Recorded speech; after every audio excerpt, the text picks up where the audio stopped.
समय police YouTube channel में आपका स्वागत है। मैं गुलाम हैदर, एडिटर समय पुलिस। बता दें कि कश्मीर के बेलगाम में हुए आतंकी हमले को लेकर राज ठाकरे ने एक प्रेस कॉन्फ्रेंस में यह कहा है कि आतंकवाद का जवाब युद्ध नहीं है।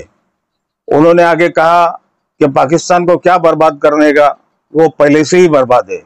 इसके अलावा उन्होंने सिक्योरिटी के मसले पर भी आवाज उठाई है।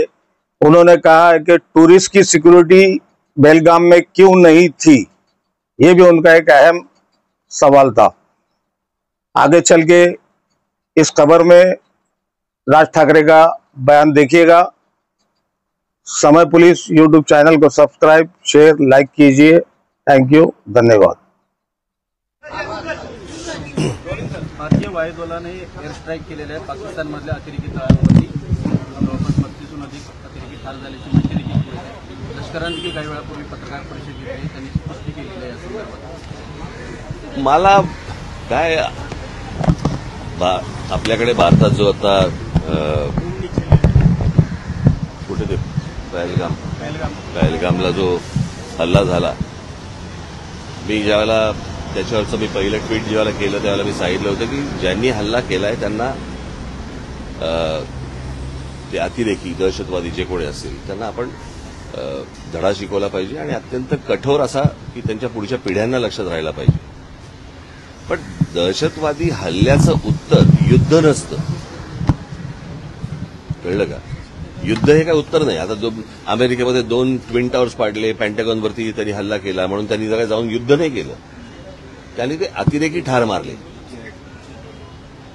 हे तुम्ही दुसऱ्या देशामध्ये युद्ध परिस्थिती आणायची आणि आता ते काय मॉक ड्रिल करायचं आणि मग ते सायरन वाजवणार वगैरे वगैरे। मुळात ही गोष्ट का घडली हे पण आपण लक्षात घेण्यासारखं आहे। मला असं वाटतं की थोडंसं अंतर्मुख होऊन आपण आपला विचार करणं खूप गरजेचं आहे। पाकिस्तानला काय बर्बाद, अगोदरच बर्बाद झालेला देश आहे तो, त्याला काय बर्बाद करणार तुम्ही? आणि प्रश्न असा आहे की ज्या अतिरेक्यांनी हल्ला केला त्या अतिरेकी अजून तुम्हाला हातात सापडलेले नाहीयेत।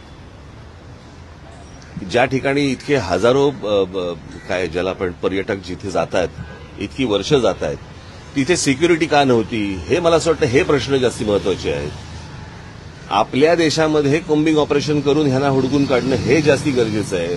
ते एअर स्ट्राईक करून लोकांना काहीतरी वेगळ्या ठिकाणी भरकटवून आणि असं हे काही युद्ध हे काय त्याचा पर्याय नाही होऊ शकत किंवा त्याचं उत्तर नाही होऊ शकत। आणि दुसरी गोष्ट म्हणजे आता कसं झालं की ह्या सगळ्या ह्याच्यामध्ये कसं आहे, सरकारच्या चुका ह्या तुम्हाला दाखवल्याच पाहिजे।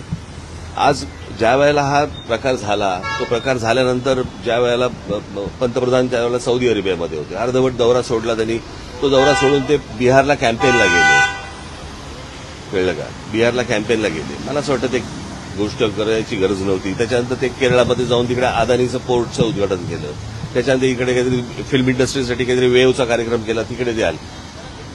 इतकी जर गंभीर परिस्थिती आहे तर या गोष्टी टाळता आल्या असत्या। आणि त्याच्यानंतर येऊन ते काय मॉक ड्रिल करायचं आणि मग काहीतरी एअर स्ट्राईक करायचं, मला असं वाटतं की हे काही उत्तर नाही या गोष्टींवरचं।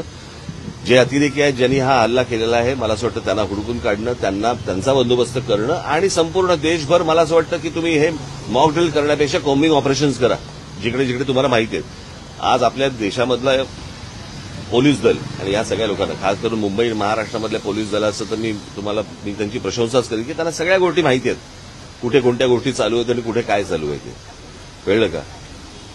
आज आपल्या देशातले प्रश्न संपत नाहीयेत आणि आपण काहीतरी युद्धाला आपण काहीतरी सामोरे जातोय। मला असं वाटतं ही काही योग्य गोष्ट नाही। आज नाक्यावरती ड्रग्ज मिळत आहेत, हे ड्रग्ज येत आहेत कुठून, काय येत आहेत, मला असं वाटतं या गोष्टींच्या खोलात तुम्ही जाणं गरजेचं आहे।